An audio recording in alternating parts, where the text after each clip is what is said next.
Hey guys, I got a couple announcements in this video, so make sure you watch the whole thing. What's up guys, it's me Spidey, and today I'm here to talk to you guys about the brand new archetype, the Danger Monsters. Where basically it's an archetype based on the mythical beast of like Bigfoot, the Loch Ness Monster, the Chupacabra.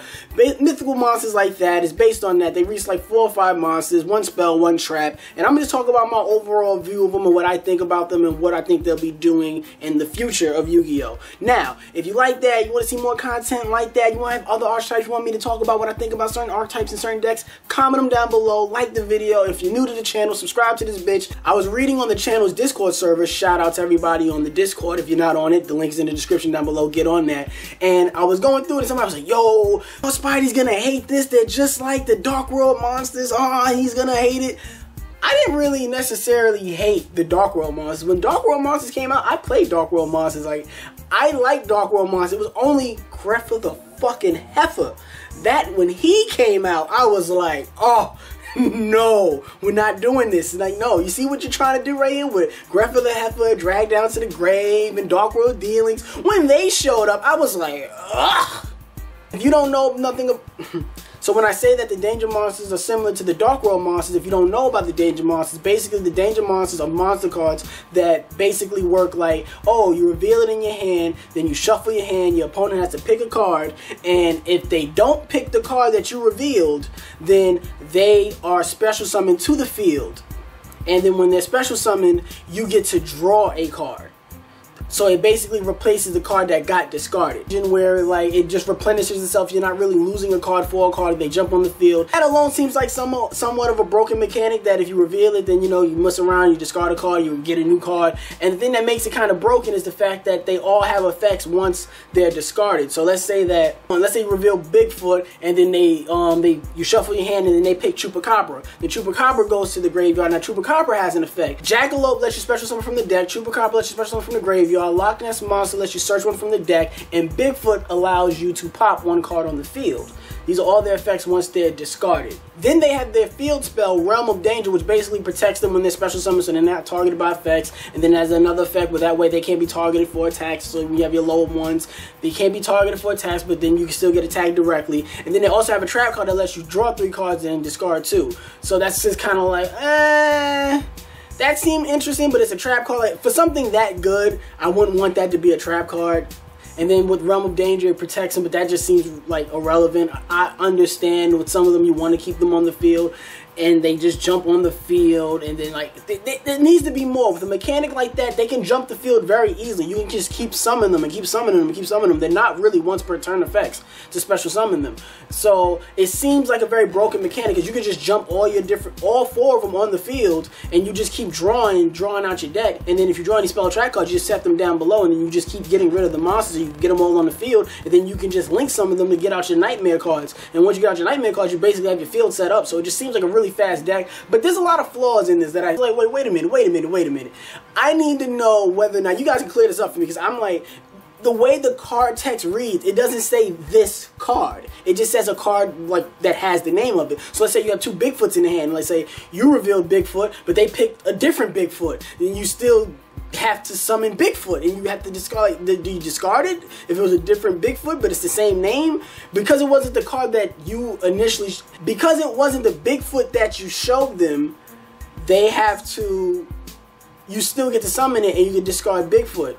Or does it not work? Like, because the way they worded it in text confused me. So that kind of confused me. Like, if you have multiples in the hand, how does that necessarily work?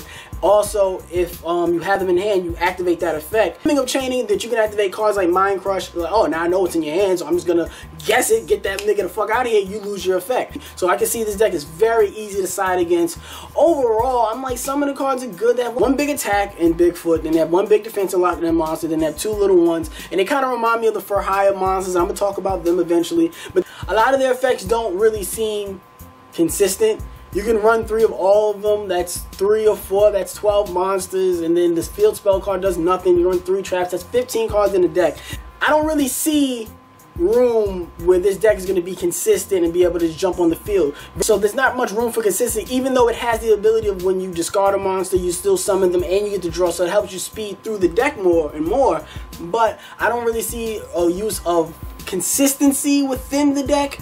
Unlike something like Sky Strikers, when they just have a real easy, consistent engine where they just popping up, throwing up your thing out the graveyard. You got 3 in your graveyard, you get secondary effects. All of that is super duper fast, super duper consistent, super easy to get to. This, on the other hand, no, not as easy to get to.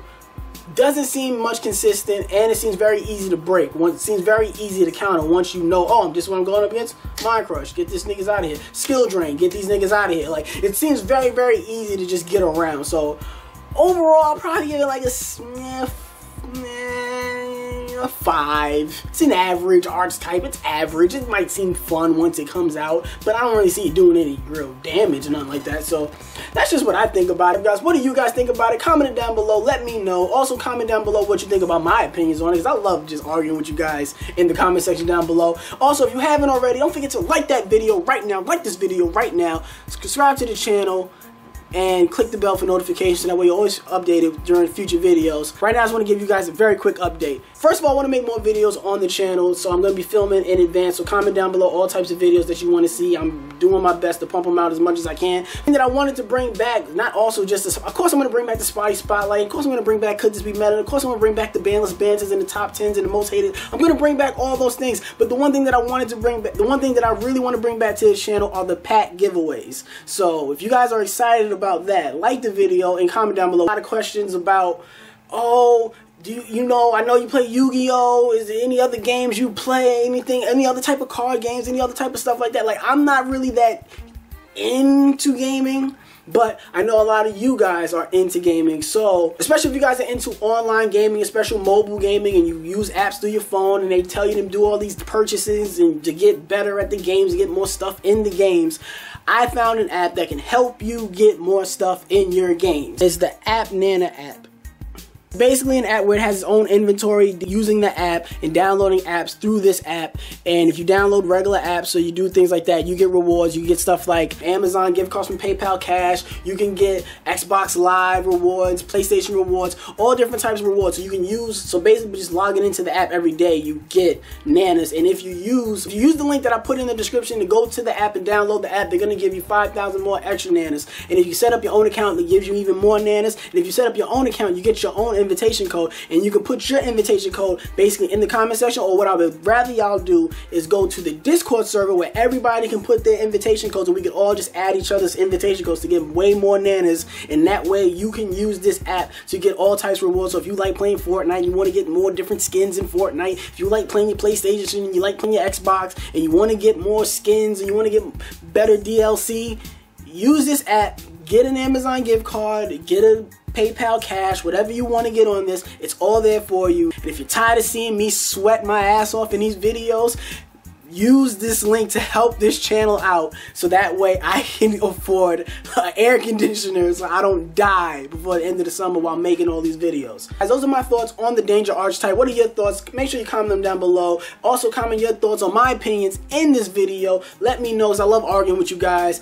And if you want to have other suggestions, comment those down below. And don't forget to follow me on all my different social media accounts. You got my Facebook, my Snapchat, my Instagram, and my Twitter. All those are at Evan Cumbest. And guys, I will see you guys in the next video. Hey guys, I just want to let you know, if you've been following the channel for a while, you may have saw a couple years ago that I went to Otakon. It's an anime convention that took place in Baltimore. I went there with friends. I met some of you guys. It was dope as hell. And that was back when the channel was little. So guys, this year I'm going back to Otakon, but this time it's taking place in Washington, D.C. So if you don't have tickets for Otakon, I suggest you buy them there. If you already have tickets for Otakon, if you might see your boy there. I'm probably going to be looking like myself. If you don't see me looking like myself, you might see me in my Miles Morales Spider-Man cosplay. So if you see me there, say what's up. I would love to meet you guys, and it'd be dope. So hopefully I get to see you guys there. And also I have another show coming up. Another announcement is some of you guys have come out to my shows, and that's been amazing. So if you guys want to support me, you guys want to see me do stand-up comedy, you guys can find me at the New Eurekans Poets Cafe, 7 p.m. Tickets are $10. I will hopefully